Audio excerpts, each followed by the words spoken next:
Perkenalkan, nama saya Yuliana Mila, saya dari kelas 10 MIPA 1. Nah, di sini saya akan membahas tentang materi yang kedua, yaitu B, kedudukan serta fungsi kementerian, negara Republik Indonesia, dan lembaga pemerintahan non-kementerian. Di materi yang kedua ini ada 3 poin yang akan kita bahas, yaitu poin yang pertama, tugas Kementerian Negara Republik Indonesia. Poin yang kedua, klasifikasi Kementerian Negara Republik Indonesia. Dan poin yang ketiga adalah lembaga pemerintahan non-kementerian. Poin pertama, tugas Kementerian Negara Republik Indonesia.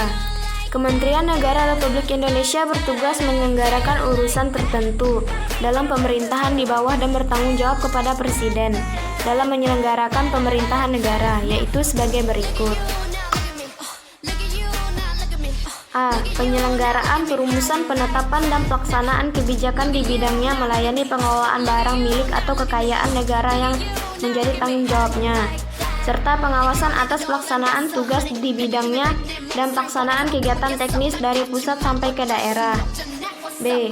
Perumusan, penetapan, dan pelaksanaan kebijakan di bidangnya mengenai pengelolaan barang milik atau kekayaan negara yang menjadi tanggung jawabnya, pengawasan atas pelaksanaan tugas di bidangnya, serta pelaksanaan bimbingan teknis dan supervisi atas pelaksanaan urusan kementerian di daerah dan pelaksanaan kegiatan teknis yang berskala nasional.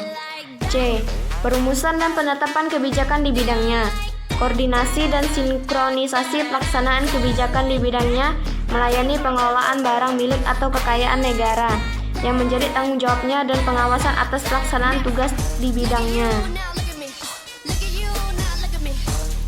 Poin yang kedua, klasifikasi Kementerian Negara Republik Indonesia. Kementerian Negara Republik Indonesia dapat diklasifikasikan berdasarkan urusan pemerintahan yang ditanganinya, yaitu sebagai berikut.